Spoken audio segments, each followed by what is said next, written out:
कभी की बात है, पन्ना जैसे हरे पहाड़ों और नीले समुद्रों के बीच बसे एक राज्य में अल्मा नाम की एक राजकुमारी रहती थी।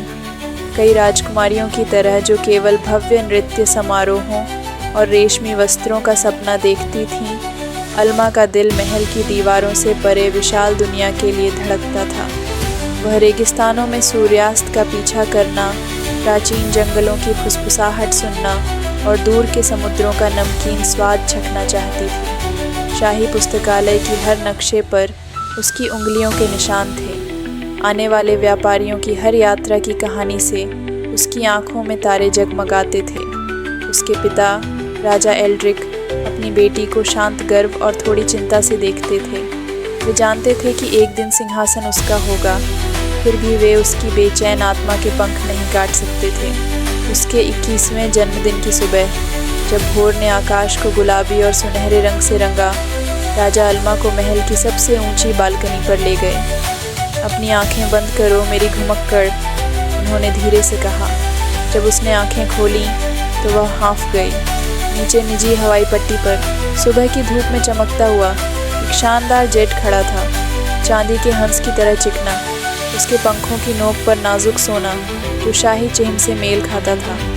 उसके धड़ पर बहती हुई लिपि में नाम लिखा था, स्टारलिंग का सपना। ये तुम्हारा है, राजा एल्ड्रिक ने उसकी हथेली में एक छोटी सुनहरी चाबी रखते हुए कहा। कोई सीमा तुम्हें नहीं बांधेगी, कोई दूरी बहुत बड़ी नहीं होगी। जहाँ तुम्हारा दिल बुलाए वहाँ जाओ अल्मा, और हमेशा घर का रास्ता ढूंढो। खुशी के आंसू अल्मा की आंखों में चमक आए और उसने अपने पिता को गले लगा लिया। उसी दोपहर विश्वसनीय मित्रों के छोटे दल और अपनी पसंदीदा किताबें लेकर वह अनंत नीले आकाश में उड़ चली। उसकी पहली यात्रा उसे उत्तरी जॉर्ड्स ले गई, जहाँ हिम्मत गाते थे और उत्तरी ध्रुवीय ज्योतियाँ रेशमी पर्दों की तरह रात में नाचती थीं। वह दर्पण जैसे झीलों पर उतरी और छिपी हुई झरनों तक पैदल चली, जहाँ धूप में हीरे बरसते थे। दक्षिणी द्वीपों के बाज़ारों में उसने मसाला व्यापारियों से कहानियाँ बदलीं और हिबिस्कस फूलों से मुकुट बुनना सीखा। वह अनंत सुनहरे सवाना के ऊपर उड़ी, जहाँ हाथियों के झुंड धीमी नदियों की तरह नीचे बहते थे, और बादलों वाले जंगलों के ऊपर से गुजरी, जहाँ ऑर्किड असंभव रंगों में खिलते थे। जहाँ कहीं स्टारलिंग का सपना उतरता, अल्मा दया छोड़ जाती। वह दूरस्थ गांवों में दवाइयाँ पहुँचाती, लंबे समय से अलग हुए प्रेमियों के बीच पत्र ले जाती और उन जगहों पर बागान लगाती जहाँ हवा भी भूल गई थी। बच्चे जेठ के उतरते ही दौड़ते, हाथ से बने झंडे लहराते और बुजुर्ग तारों भरी रातों के नीचे उसे अपनी सबसे पुरानी किंवदंतियाँ सुनाते।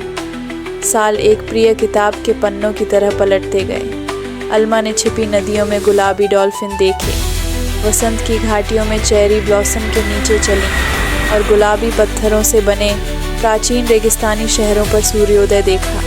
फिर भी चाहे वह कितनी दूर उड़ती, वह हमेशा अपने राज्य लौटती, कभी एक मौसम के लिए, कभी एक रात के लिए, अपने पिता के पास बैठकर अपनी जमा की हुई आश्चर्यों की कहानियाँ सुनाने। एक शांत शाम, जब जेठ महल की चमेली की छांव में आराम कर रहा था, राजा एल्ड्रिक ने अपनी बेटी का हाथ थामा।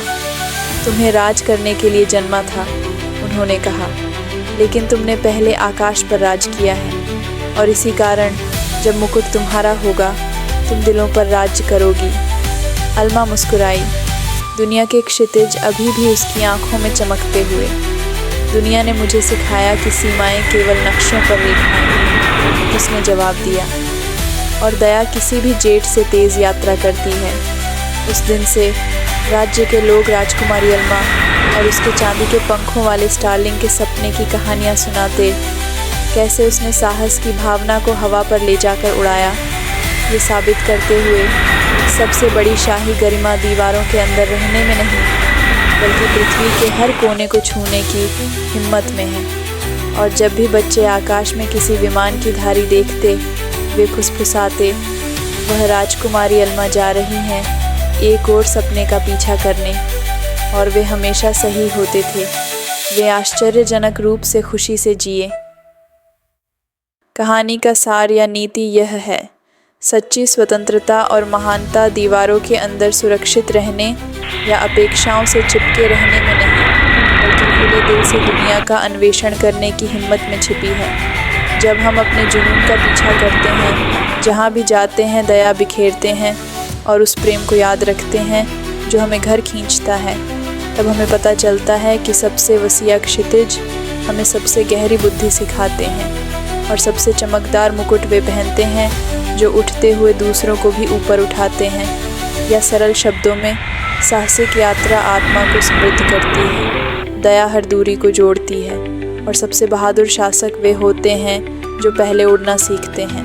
यदि आपको राजकुमारी अल्मा और उसके जादुई स्टारलिंग के सपने की यह मनमोहक कहानी पसंद आई तो कृपया इसे थोड़ा प्यार दें। इस कहानी को लाइक करें, इसे उन दोस्तों के साथ शेयर करें जो दूर के सपनों की दुनिया में खो जाना पसंद करते हैं और ज़्यादा जादुई परियों की कहानियों, दिल छूने वाली कथाओं और मनमोहक किस्सों के लिए सब्सक्राइब करें।